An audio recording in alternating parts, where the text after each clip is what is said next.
What is going on, everybody? Erock here, bringing you guys a brand new video. Hope you guys are all having a great day today. Today's video, we are going to be talking once again about tap strafing and the removal of it in this upcoming season. If you guys don't know what tap strafing is, basically it is a known movement mechanic that wasn't intentionally to be used in game. Basically, you would slide and jump, and while you're in the air, you can 90 degree in whichever angle, movement, direction you wanted. And so that's the talk about it. It was supposed to be, you know, nerfed or taken out of the game weeks ago. They delayed it, and now they're saying it is going to be fully removed in the upcoming season. So that's what I wanted to talk about here today. Tap strafing has been controversial since its rise to prevalence in Apex Legends.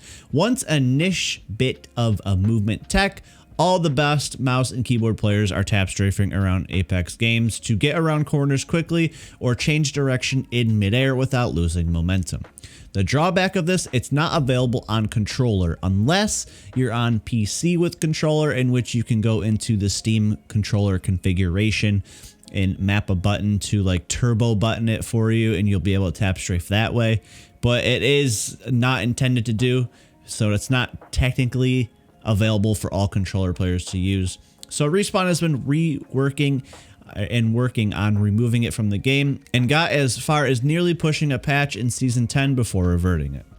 While it's been spared for the last couple months, time is still ticking towards its eventual demise, with the developers refusing to change their mind on the subject. It exists as a design problem, where the lack of readability and how it compounds with movement abilities are the biggest causes for concern, stated developer John Larson. In most trivial examples, sure, I can learn a player will tap strafe around corners to cut off a wall or something faster, but add things to enhance mobility and learnability, and counterplay quickly become clouded. If a sweaty Pathfinder is grappling near me with a shotty, I know the tap strafe into my face is coming, but even with the quickest of reflexes, how can I improve my chances?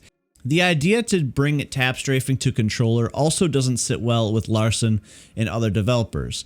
In addition, he points out that Larson brought up in his latest statement is concerns about mobility creep in Apex Legends. With new legends like Ash further ramping up the amount of movement tech in the game, smaller issues that are input specific will become more evident.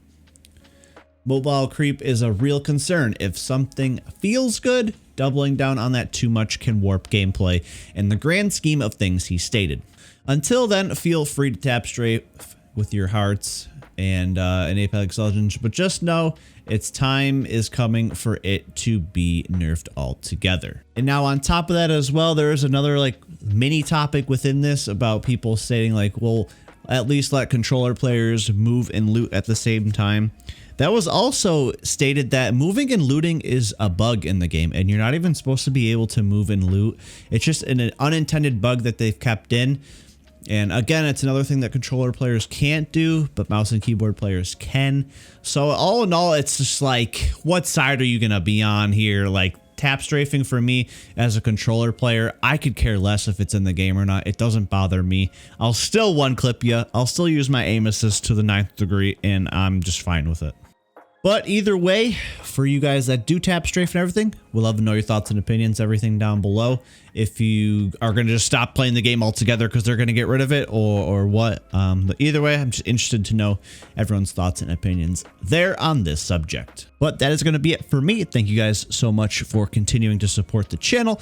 Make sure you leave a like, comment, and subscribe on the way out. Follow the streams if you feel like it.